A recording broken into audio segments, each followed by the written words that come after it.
My name is Joseph. I have two questions to ask.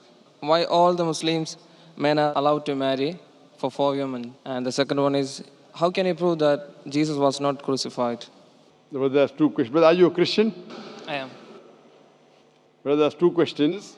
That why does Islam permit a man to have up to 4 wives? Why does Islam permit a man to have more than one wife? And second question, how can you prove that Jesus Christ, peace be upon him, was not crucified? That Qur'an is the only religious book on the face of the earth which says marry only one. You read the Bible, you read the Ramayana, you read the Mahabharata, you read the Veda. No religious book on the face of the earth says marry only one besides the Quran. If you read Ramayana, the Hindu scriptures, the father of Sri Ram, he had more than one wife. If you read Mahabharata, Sri Krishna, how many wives he had? 4, 10, 1,000, 10,000. He had 16,108 wives. So if Sri Krishna can have 16,108 wives, so why can't Muslims have maximum up to 4? If you read the Old Testament, it says that Solomon, peace be upon him, had 700 wives. Abraham, peace be upon him, had 3 wives. So Old Testament tells you can marry as many wives as you want. Same as the New Testament says that you should follow Old Testament. So in Hinduism, in Christianity, in Judaism, you can marry as many as you want. It is later on that the church put a restriction that Christians should marry only one.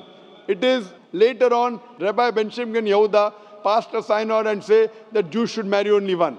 Otherwise, previously, they used to marry as many as they wished. It is the Indian penal code in India in 1954 that put a restriction and said under the Hindu Special Marriage Act, the Hindus should marry only one. But the scriptures put no restrictions. Let's analyze what does the Quran say. Quran says in Surah Nisa chapter 4 verse number 3, marry women of your choice in 2s, 3s or 4s, but if you can't do justice, marry only one. This statement, if you can't do justice, marry only one, is only given in the Quran and no other religious scriptures. Let us analyze why does Quran give permission for the Muslim men to marry more than one woman, maximum 4. The reason is that by nature, male and female are born in equal proportion. But if you ask any pediatrician, he will tell you, the doctor of the children, that the female child is stronger than the male child in fighting germs and diseases. So you have more deaths among the male children as compared to female children. So in pediatric age itself, the females are more than the males. As life goes on, there is death due to wars, due to alcoholism, due to drug addiction, due to accident.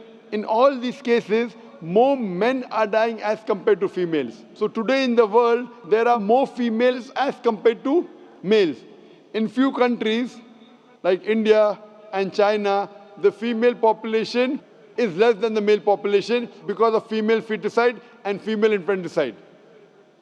In India, according to a BBC report, every day more than 1,000 fetuses are being aborted after they are identified as females. If you multiply this figure by 365, you get a total of more than 1 million fetuses are being aborted every year in India after they are identified that they are females. According to the Tamil Nadu government hospital report, out of 10 females born alive, 4 are put to death.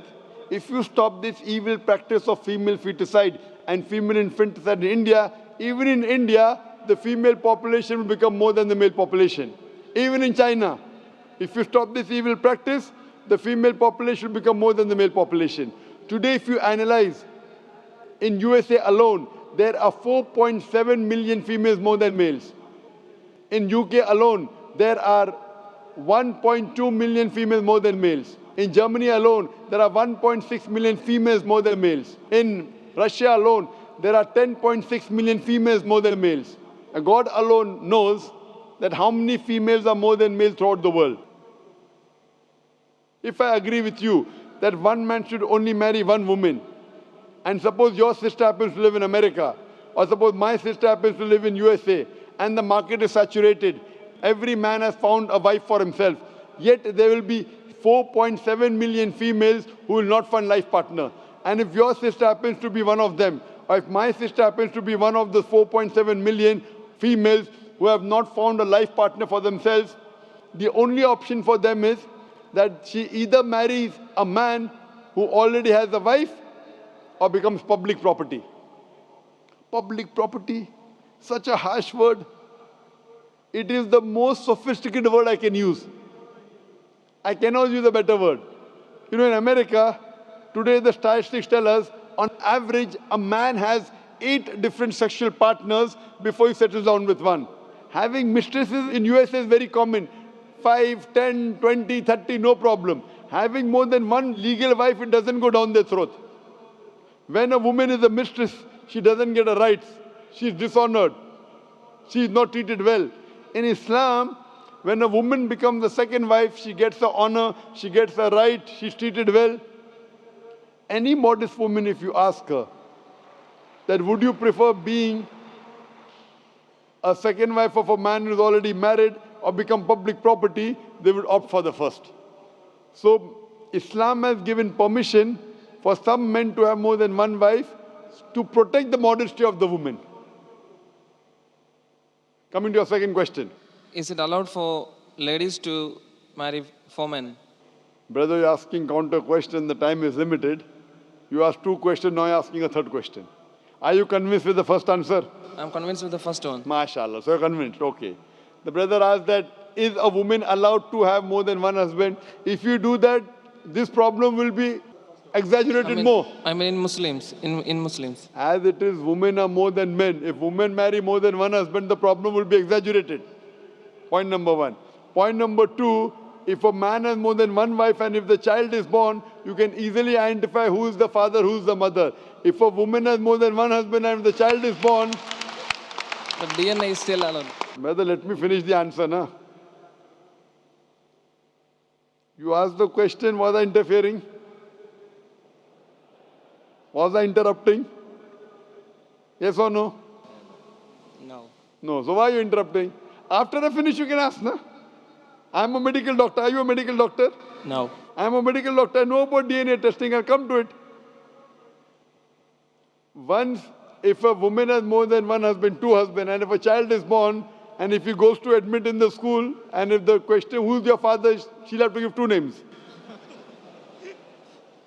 You're talking about DNA testing. I know about it. DNA testing is recent. Was DNA testing there 50 years back? Was it there? No. It's a new recent discovery, yet it's not 100%. Even if I agree it's 100%, it is now, it wasn't there before. Islam is there since time immemorial. And this is not the only reason. Even if I agree tomorrow it becomes 100% perfect, this is not the only reason.